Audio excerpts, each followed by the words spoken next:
Hello പ്രിയരെ, എല്ലാവർക്കും ഞാൻ അനീഫ കട്ടുപ്പാറ നമ്മുടെ ചിന്ത ചാനലിലേക്ക് എല്ലാവർക്കും സുസ്വാഗതം. ചിന്തിക്കാൻ വേണ്ടി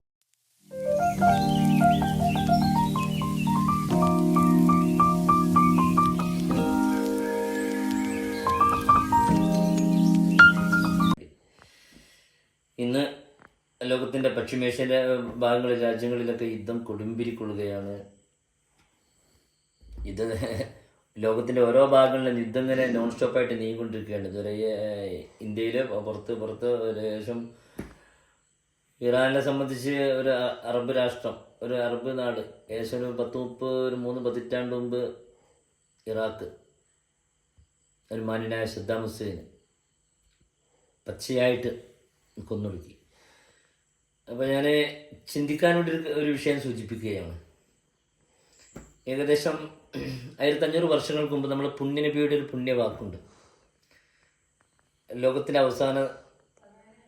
ലോകാവസാനത്തിന് അടയാളങ്ങൾ വരച്ചും വായിച്ചും നമുക്ക് പഠിപ്പിച്ചു തന്നതിൽ, പറഞ്ഞു തന്നതിൽ മഹ്ദി ഇമാം വരും. പക്ഷെ മഹ്ദി ഇമാം വരണമെങ്കിൽ അറബികളുടെ കയ്യിൽ നിന്ന് അധികാരം വിട്ടു നീങ്ങാതെ, അറബികളുടെ കയ്യിൽ നിന്നും അധികാരം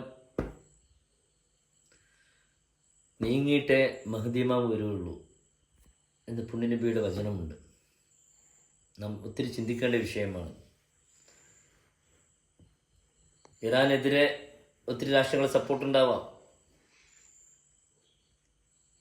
അപ്പോൾ ഇന്ന് ആയത്തുള്ള അമീനിയുടെ അവസ്ഥ, മുമ്പ് ഇറാഖ് സദ്ദാം ഹുസൈൻ്റെ അവസ്ഥ, ലോകരാഷ്ട്രങ്ങൾ ഉറ്റുനോക്കുകയാണ് ഇറാനിലേക്കും ഇസ്രായേലിലേക്കും. അത് എന്തോ ഒത്തിരി ചിന്തിക്കാനും ദൃഷ്ടാന്തമുള്ള ഒരു വിഷയമാണത്. ഓക്കെ, ഞാൻ ആ നബിയുടെ പുണ്യവചനം സൂചിപ്പിച്ചു എന്ന് മാത്രമേ ഉള്ളൂ. അതിനു വേണ്ടിയാണ് ഞാൻ വീഡിയോയിൽ വന്നത്. അതിനെക്കുറിച്ച് ചിന്തിക്കണം. കാരണം അറബികളുടെ കയ്യിൽ നിന്നും അധികാരം നീങ്ങാതെ മഹ്ദി ഇമാം വരികയില്ല. അപ്പം എന്തു വേണം? എല്ലാ അറബ് രാഷ്ട്രങ്ങളെയും അധികാരം അവർ കയ്യിൽ നിന്ന് അവർ തോറ്റു പിന്മാറി പോകണമെന്നോ? ഓക്കെ, നാം ചിന്തിക്കാൻ വേണ്ടി അവർ വചനം സൂചിപ്പിച്ചു എന്നുള്ളൂ. എല്ലാവർക്കും നമുക്ക് ലോകം മൊത്തം ലോക സമാധാനം വരട്ടെ. അനീഫ കട്ടുപ്പാറ. Okay, by.